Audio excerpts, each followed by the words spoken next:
Long Distance Short is back at it again with host Natasha, Director of Digital Marketing at Gift Baskets Overseas, here with guest Sempronia, an 8-year veteran of helping corporate customers plan holiday gift campaigns. Today, we'll learn about the do's and don'ts of corporate gift giving and how to ensure your gifts leave the right impression. Stay tuned to learn about gifting pitfalls you may not have thought of and learn tricks to level up your next corporate gift campaign. Hi, Sempronia. It's so nice to have you here today. Hi, Natasha. Thank you so much for inviting me. So we are here today to talk about corporate gifts, not just any corporate gifts, but about those that can hurt relationships. But before we start, let's talk about this kitten in our slide deck. What are your thoughts about pets as gifts and as corporate gifts? I think pets as gifts universally are a no, unless they, you specifically ask for it, and then it's a personal gift. When you give a corporate gift, you don't want to give anything that's an obligation, and pets are a lifelong commitment. Yeah. So do not send. It's our first message. Never send a cat or a kitten as a corporate gift. Okay, so we are here today to talk about corporate gifts to avoid.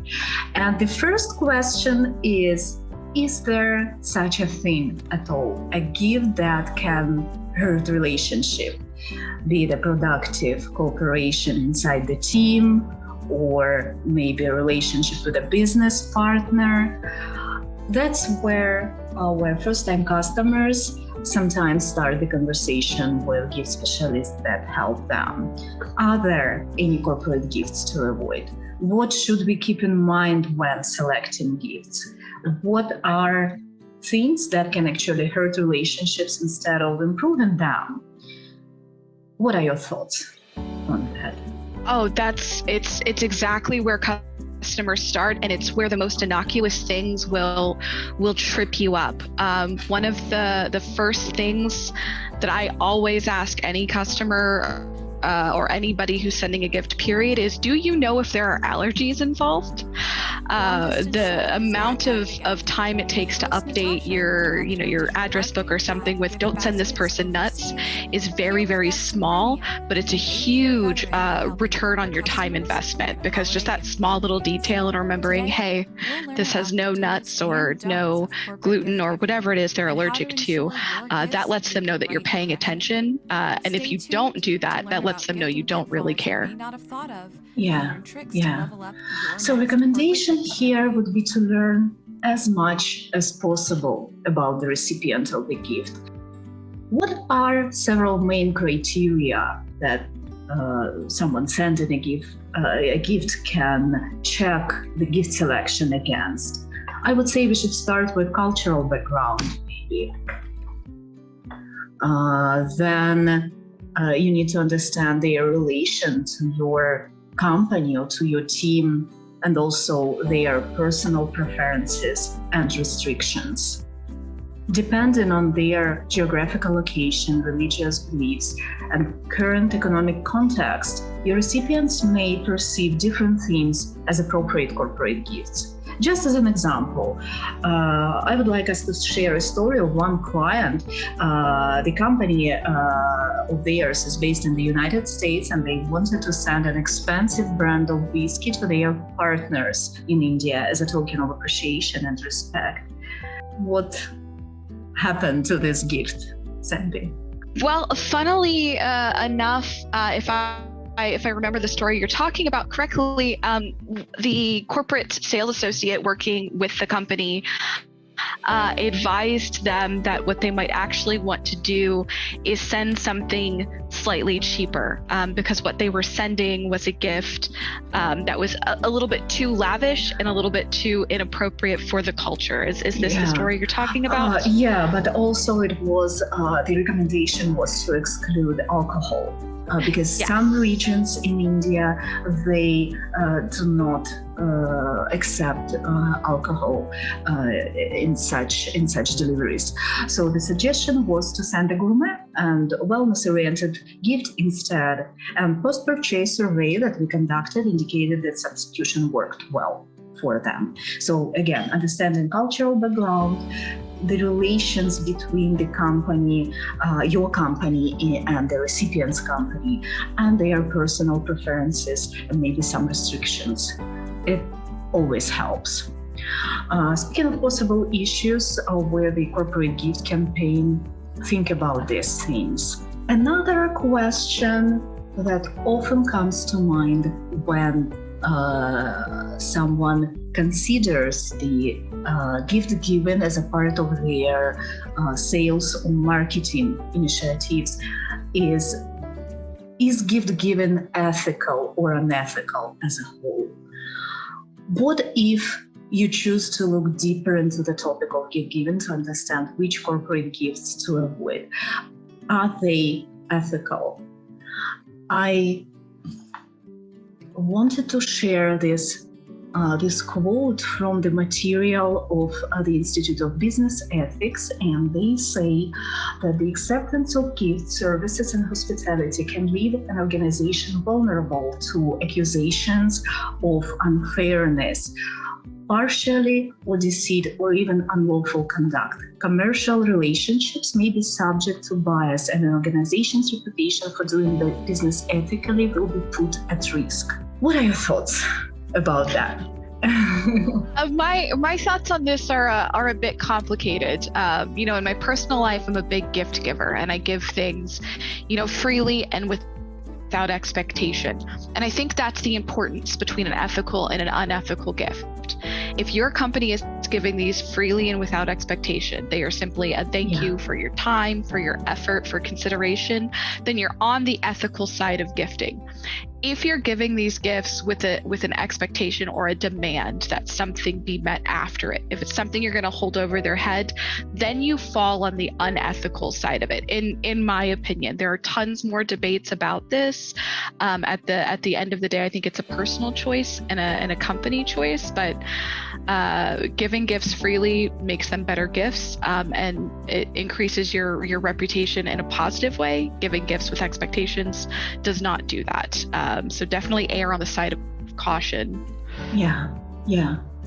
Yeah, so here they list 2 points for consideration when assessing the ethic behind corporate gift giving. First, you need to understand what's appropriate in the current context. You can use this framework that we outlined in the previous section to assess the appropriateness of the gift. And secondly, according to the IBE recommendation, you need to understand if the gift can make an impression of bribery. The simplest way to do this is to ask yourself whether the gift's only intent is to influence the attitude of a decision maker.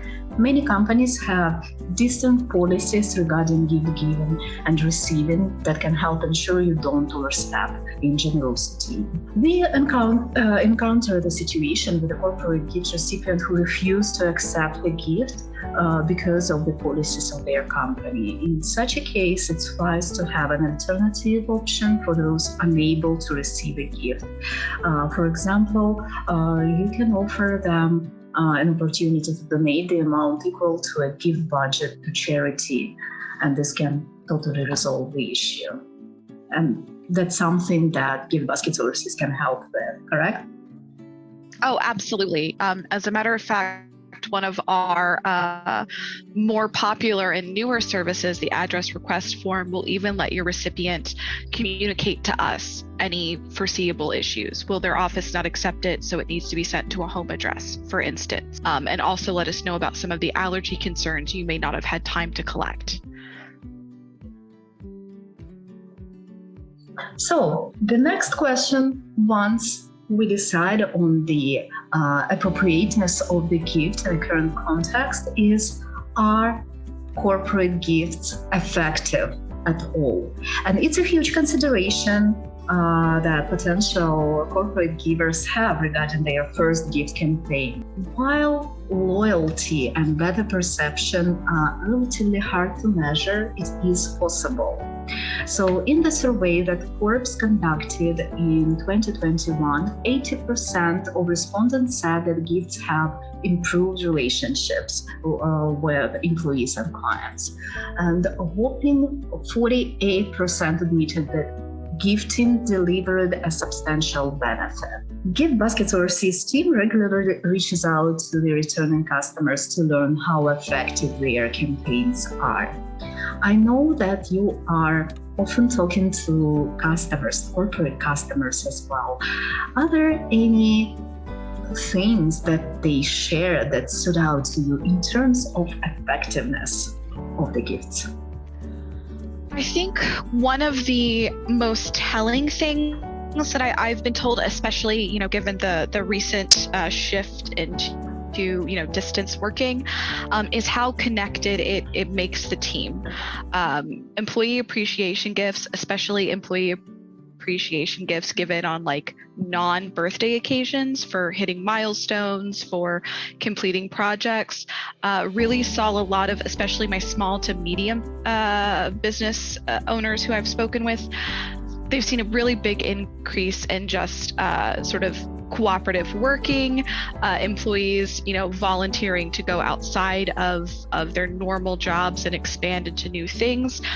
So showing that appreciation by gifts or by other acts of thank yous aside from words has shown better cooperation, has improved team morale, and has improved sort of like inter-team cooperation, which I think is kind of an untold measurement as to what that does for their business. As far as sending gifts to potential leads, to new clients, to clients that are maybe a little bit upset with your company, the data's been there for years. That's always going to be a huge improvement.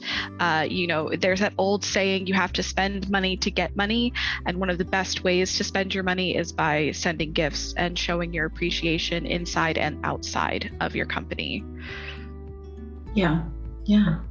So now that we have decided upon the effectiveness of the gift, the appropriateness of the gift, let's talk about what should you not give as a corporate gift. If you are watching us, not just listening, here is the image of the baby gift, which you probably won't do as a corporate gift. So when talking about corporate gifts to avoid, there are several general recommendations you need to keep in mind. First of all, we recommend that you avoid gifts that are too personal.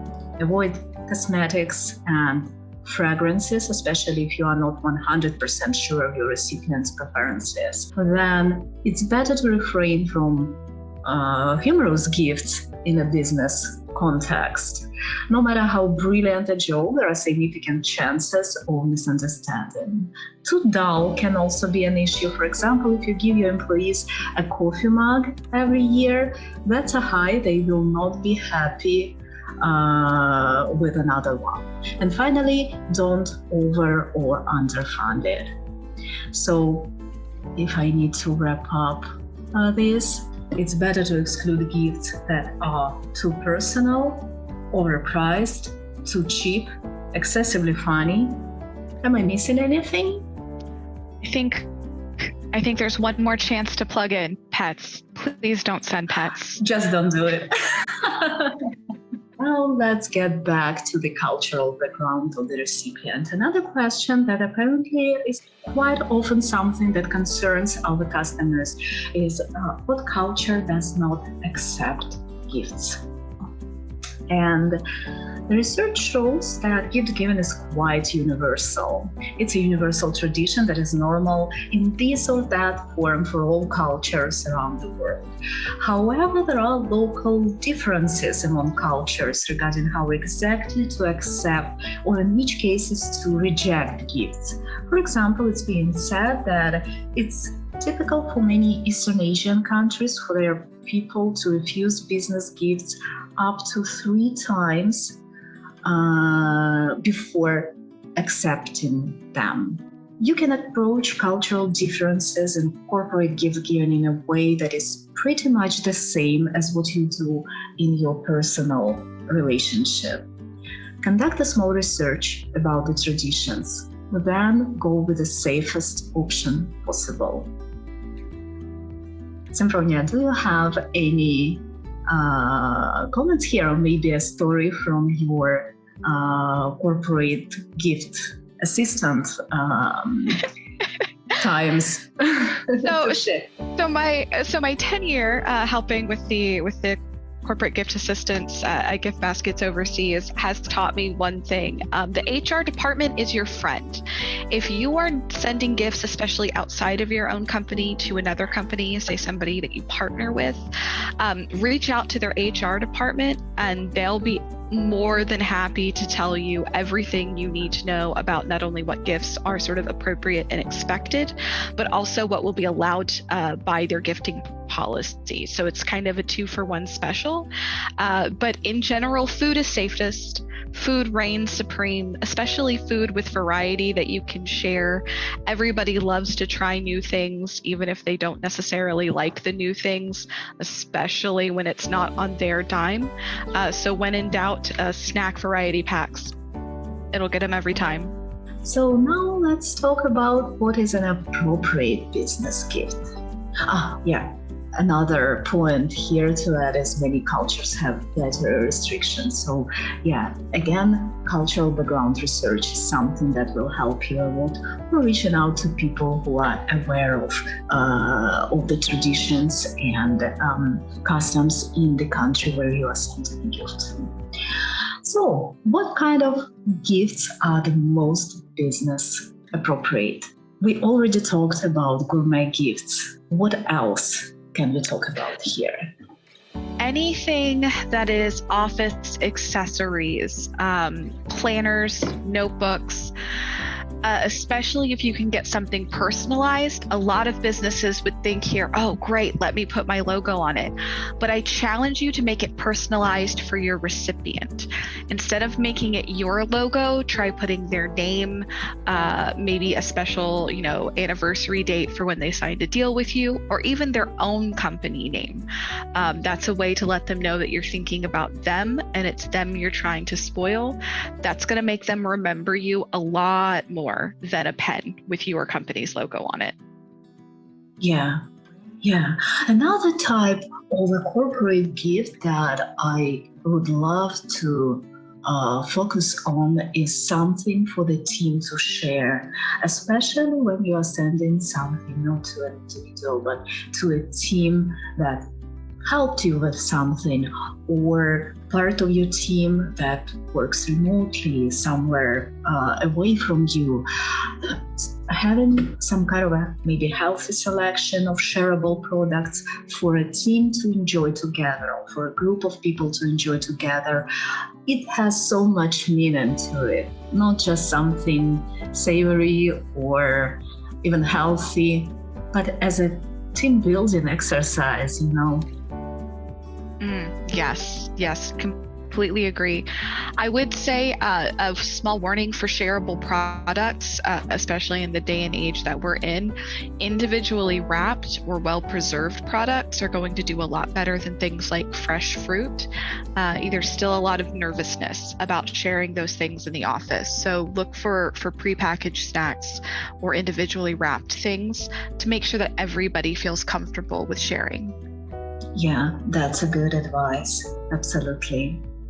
So, to wrap up, if you really want to step up what gifts can do for you and your business relationships, make thinking about them standard practice. When onboarding a new employee or entering into a new partnership with another business, ask them about their preferred kinds of gifts and gifting occasions maybe.